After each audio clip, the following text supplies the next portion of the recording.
네, 오늘 말씀을 어떻게 붙잡고 기도하면 좋을까? 이 말씀을 붙들고 기도할 때에 어떤 메시지를 선포하면 좋을까? 어제 참 고민이 많았습니다. 여기에는 몇 가지 중요한 내용들이 있는데요. 우리가 평상시에는 조금 오해하고 기도하는 내용들도 있습니다. 대표적인 것들이 6절과 7절 말씀이죠.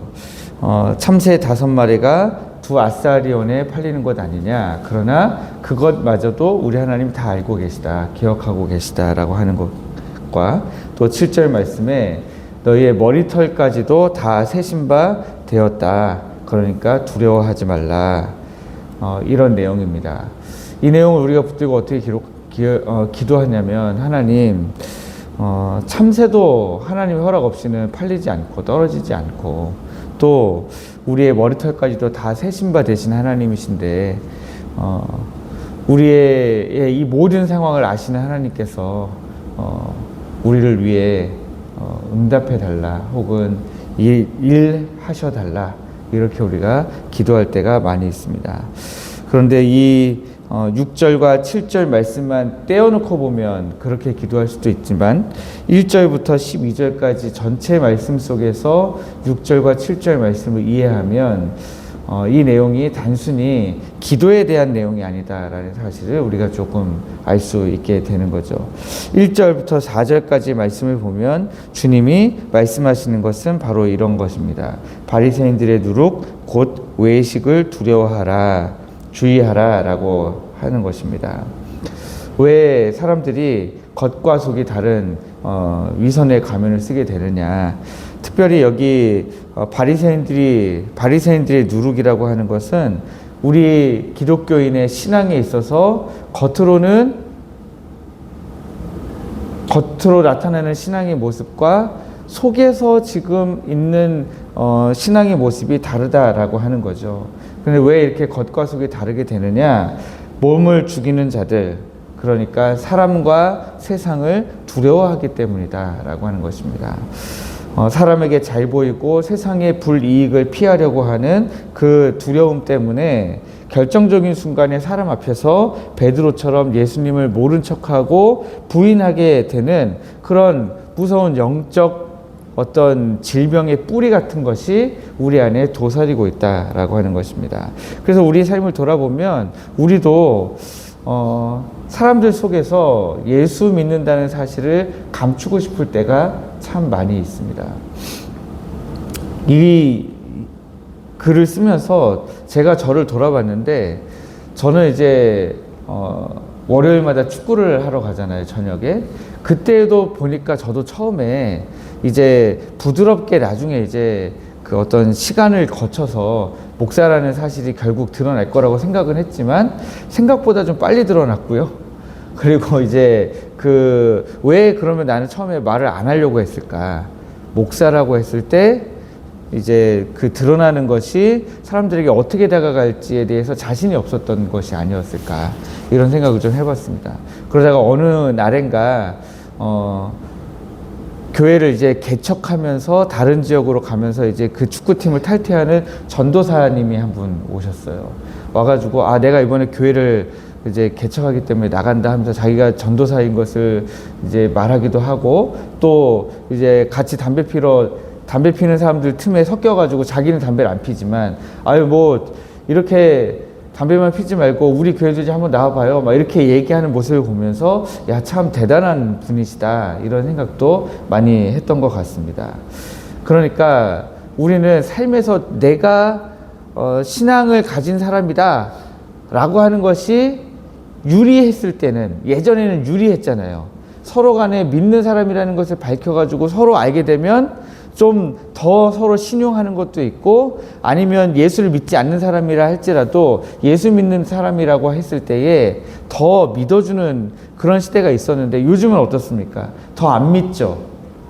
더 안 믿습니다. 더 안 믿다 보니까 이제 그런 부분에 있어서 내가 믿는다는 사실을 드러내는 것이 더 좋으냐 안 좋으냐 유불리를 따지고 있는 그런 우리의 모습을 볼 수가 있죠. 요즘에는 집집마다 그 교패 있잖아요. 포항택전교에서 우리 집집마다 지금 붙여놨잖아요. 이것조차도 안 붙이려고 하는 집이 많아요. 예, 신방을 다른 교회에서는 신방을 가면 그 교패 제가 붙일게요 하고 안 붙이는 집들이 많아요. 왜 그럴까요?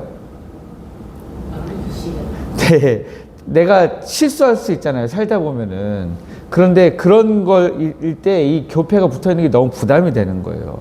뭐 쓰레기 하나 버릴 때라든지 집 앞에 뭘 놓는다든지 뭐 이럴 때에 그런 것조차도 부담스러워서 안 붙이려고 하는 사람들이 있다라고 하는 거죠. 그럴 때 우리가 세상을 두려워하면서 그런 내가 손해를 당할까봐 그렇게 살아가는 게 맞느냐 라고 하는 겁니다. 그럴 때에 우리 주님이 지금 하시는 말씀이 이겁니다. 내가 4절 말씀에 내가 내 친구 너희에게 말하노니 몸을 죽이고 그 후에는 능히 더 못하는 자들을 두려워하지 말라. 그들을 두려워하지 말라는 거예요. 그러나 지금 주님이 이 말씀을 하실 때에 이 말씀을 듣는 사람들 누가가 이 말씀을 기록하면서 이 말씀을 지금 들어야 되는 독자들의 1차적인 독자들의 입장에서 보면 이 말씀을 듣고 나서 느끼는 공포는 지금 죽음의 공포라는 거죠. 죽음 앞에 서서 우리처럼 단순히 손해를 볼 거냐 말 거냐 이런 문제가 아니라 내가 예수 믿는다는 사실을 걸리면 죽는 사람들의 입장에서 지금 이 글을 봤을 때는 얼마나 소망이 되는지 몰라요. 왜 그런 사람들을 두려워하지 말아야 되느냐 하면 5절 말씀을 보니까 그분보다 더 무서우신 분이 있는 거예요. 더 큰 권세를 가지고 계신 분이 있다는 거죠. 그분이 우리 하나님이시잖아요. 우리 하나님은 몸만 죽이시는 것이 아니라 완전히 지옥에 던져 넣으시는 권세가 있으시다라고 하는 겁니다. 그래서 그들을 두려워하지 말고 우리 하나님을 두려워하라라고 하는 것입니다. 그러나 우리 입장에서 하나님께 그런 말씀 드릴 수 있잖아요. 하나님, 저도 안 두려워하고 싶은데요. 너무 무서워요. 저도 안 겁내고 싶은데 하나님, 제가 손해를 볼까봐, 제가 사람들 앞에서 내가 믿는다는 것을 드러냈을 때에 저들이 나를 어떻게 생각할지 몰라서, 그래서 하나님, 드러내는 것이 참 어렵습니다. 하나님의 복음을 전하는 것도 하기가 너무 어렵고, 전하는 것도 어렵지만 내가 믿는다는 것도 드러내는 것이 너무 어려워요. 우리가 그렇게 고백할 수 있거든요. 그래서 하나님이 주신 말씀이 6절 7절 말씀입니다. 참새도 두 아사리온에 팔리지만 하나님이 잊어버리지 않으신다. 하나님이 머리카락까지도 다 세고 계시기 때문에 그 머리털까지 다 세고 계신 하나님이 참새보다도 당신을 더 귀하게 여기신다라고 하는 거예요. 우리 영혼을 완전히 지옥으로 보내버리실 수 있는 그분이 우리를 기억하시고 우리를 보호하신다라고 하는 것, 그게 우리에게 첫 번째 소망이죠. 두 번째 소망은 뭡니까? 11절과 12절 말씀을 보니까 우리가 만약에 위정자나 권세 있는 자 앞에 끌려갔을 때에 어떻게 무엇으로 대답하며 무엇으로 말할까 염려하지 말라 하는 거예요. 마땅히 할 말을 성령이 곧 그때에 너희에게 가르치시리라 말씀하시는 겁니다. 그러니까 우리가 어떤 일을 당하든지 그것이 복음 앞에서 우리가 우리의 신앙을 이 사람들 앞에서 부인하지 않고 하나님을 우리가 시인하고 예수 그리스도를 나의 주로 시인하면서 나아갈 때에 그때에 당할 그 어려움들, 그 힘든 상황들을 우리 하나님께서 이겨낼 수 있도록 성령께서 우리 안에 말을 가르쳐 주신다라고 하는 것입니다. 저는 이 일을 경험해 봤죠. 라오스에서 경찰서에 수없이 끌려다니면서 그 앞에서 이 일을 실제로 경험을 해 봤습니다. 경찰들이 묻는 말에 마음속에 정말 굳게 다짐하고, 나는 저들이 너 예수님 믿는 사람이냐? 라고 물어볼 때 그렇다고 할까? 안 그런다고 할까? 고민이 엄청 많았습니다. 왜냐하면 라오스 사람들은 일반적으로 가족관계 증명서를 수기 작성하거든요. 수기 작성할 때 그 끝에 맨 마지막 란이 종교 란이 있어요. 거기에 보통 불교라고 적는데, 저는 이제 가족관계 증명서를 수기로 작성하는 게 없잖아요. 그래서 경찰서에 이제 불려가가지고 경찰 앞에서 이제 그 조서 작성하는데, 조서를 수기 작성하더라고요. 수기 작성하는데 이제 그 질문의 순서가 있어요. 그 질문의 순서 6번째인가 7번째인가 질문이 종교는 무엇인가 였어요. 그래서 제가 이렇게 넘어서 보면서 저 질문에 내가 뭐라고 대답해야 지금 이 상황에서 좀 어렵지 않게 빠져나갈 수 있을까 고민하다가 제 안에 다짐한 것이 있었습니다. 저 사람이 나의 종교를 물으면 그냥 나는 기독교야 라고 대답을 해야 되겠다. 내 신앙인데 네가 어쩔 거야 라는 자세로 한번 나가보자. 이렇게 생각을 했습니다. 그렇게 생각을 했는데 저 사람이, 조서를 쓰는 사람이 한 명이 아니고 2명이에요. 한 명은 묻고 쓰는 사람이고요. 경찰 한 명은 증인이에요. 증인으로 앉아있는 사람이에요. 그런데 1번, 2번, 3번, 4번 묻다가 그 이제 종교를 묻는 그 질문 앞에서 자기들끼리 대화를 하는 거예요. 근데 이거 저 사람한테 종교를 물을 필요는 없지 않아? 하고 그 질문을 그냥 넘어가더라고요. 예. 저는 이미 기독교라고 말할 준비가 되어 있었고, 그래서 너는 왜 믿는데? 라고 물어보면 그 다음에 나는 왜 믿는지도 설명하려고, 그래서 그 왜 믿는지를 통해서 복음을 전해야 되겠다 생각하고 있었는데 아예 질문을 안 하고 넘어가더라고요.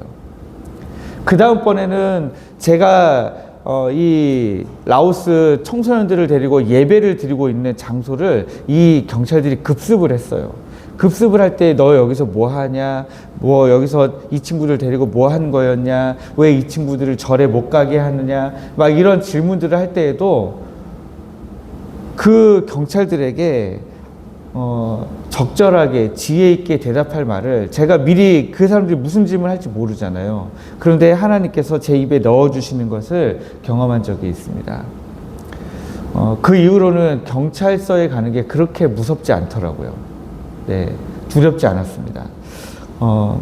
이런 은혜가 우리 하나님으로부터 우리에게 있다라고 하는 거예요. 그래서 이 1절부터 12절 사이에 전체 주제는 뭐냐면 8절 말씀입니다.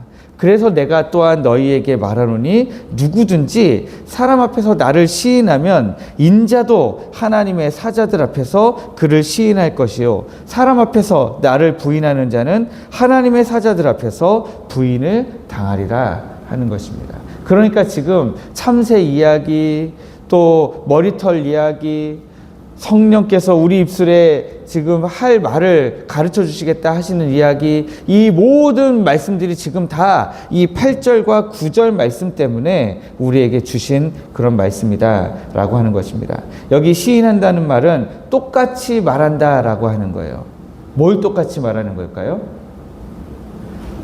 이미 들려진 말을 반복한다는 거예요. 근데 그 이미 들려진 말이라고 하는 게 다시 12절 말씀으로 넘어가는 거예요. 성령께서 우리 안에 가르쳐 주신 그 말을 내가 내 입으로 똑같이 말하는 걸 이야기하는 겁니다. 근데 시인이라고 하는 것은 그냥 나 혼자 있을 때의 독백이 아니죠. 이 시인이라고 하는 거는 여러 사람 앞에서 나에게 들려진 말을 똑같이 그대로 따라하는 것을 지금 이야기하는 것입니다. 그러니까